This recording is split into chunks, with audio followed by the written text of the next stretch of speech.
The other major clue is natural selection. Do you remember this conversation from part 1?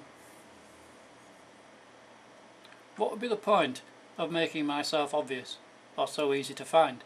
What would be the point of faith? What would be the point of the search for truth or the meaning of life? If natural selection is good enough for the natural world, then why not for the spiritual world? You mean making it virtually impossible for people to find you, or believe you exist, is a form of spiritual selection? Well, you are bright today. Now here is a dictionary definition of natural selection: a process whereby organisms better adapted to their environment tend to survive and produce more offspring.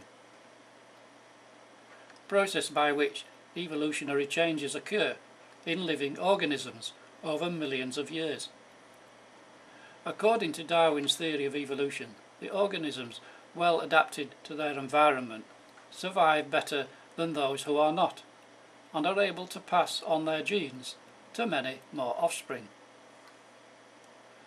As this process repeats over hundreds of thousands of years, and the less fit organisms become extinct, it appears as if nature selects certain organisms over others to continue in the same environment.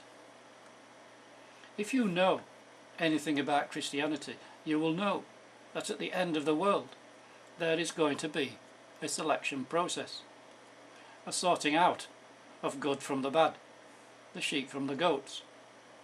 Here is an example from Matthew 25. When the Son of Man comes in his glory, and all the angels with him, he will sit on his throne in heavenly glory.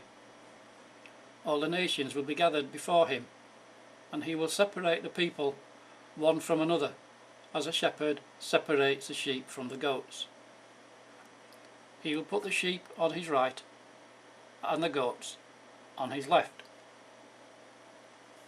Personally, I am uncomfortable with the notion that humans are either good or bad, without any possibility of anything in between, such as normal average sinners and normal average failures. But as this appears to be a basic principle of the future of the human race, and is prophesied in many places in both Old and New Testaments, let's continue along the road and see where it leads. For example, can you see how this principle is the same as the basic principle of natural selection? That you either survive or you don't survive, and that it is a process that has been going on for millions of years. Look at the two definitions again and work it out for yourself.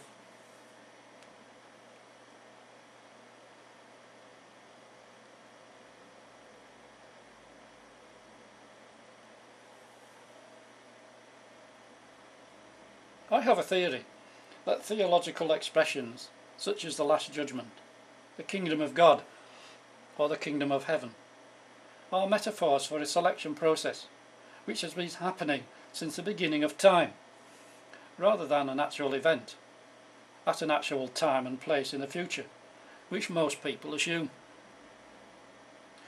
Jesus probably meant just that when he said this: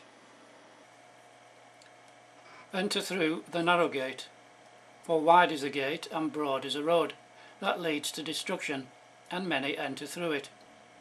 But small is the gate and narrow the road that leads to life, and only a few find it."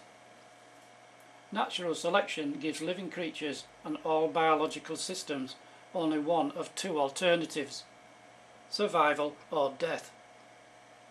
Is it too much to say that it is a curious coincidence that Jesus says virtually the same thing when he talks about life or destruction, and so in the same way gives exactly the same choice for humans? And then of course there is the many and the few. How many evolutionary biologists are going to disagree that the majority of a species die while the minority survive? And here is another Luke chapter 17. Once having been asked by the Pharisees when the kingdom of God would come, Jesus replied, "The kingdom of God does not come with your careful observation, nor will people say, 'Here it is,' or 'There it is,' because the kingdom of God is within you." The New Testament original manuscripts were written in Greek, and if you examine the Greek word for within, you will find it really does mean inside. So this could be read as, because the kingdom of God is inside you. Personally, I don't think you can get any nearer to describing a selection process which is going on inside the life of every person than that. Here is another, Matthew 24. "At that time the sign of the Son of Man will appear in the sky, and all the nations of the earth will mourn. They will see the Son of Man coming on the clouds of the sky with power and great glory. And he will send his angels with a loud trumpet call, and they will gather his elect from the four winds, from one end of the heavens to the other." Notice that this quotation makes no mention of any day of judgment. And if all the chosen ones are already described as the elect, before the angels round them all up, how or when did they become elected or chosen, except during their own lifetimes? Revelation 20. "And I saw the dead, great and small, standing before the throne, and books were opened. Another book was opened, which is the book of life. The dead were judged according to what they had done, as recorded in the books." Here we are told that there is already a book of life, and whoever is not written in that book is exterminated. This may actually be a book or a metaphor for something else, but whatever it actually is doesn't really matter. The assumption that it is a book means that it has been there for some time, maybe since the beginning of time. It may even be linked to the tree of life mentioned in Genesis chapter 3. "And God placed on the east side of the Garden of Eden cherubim and a flaming sword, flashing back and forth to guard the way to the tree of life." It wouldn't surprise me at all if God is keeping some kind of record of every human that has ever lived.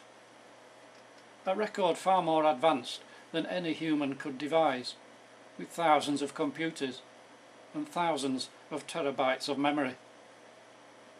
And no doubt he has trillions of angels to help him with it.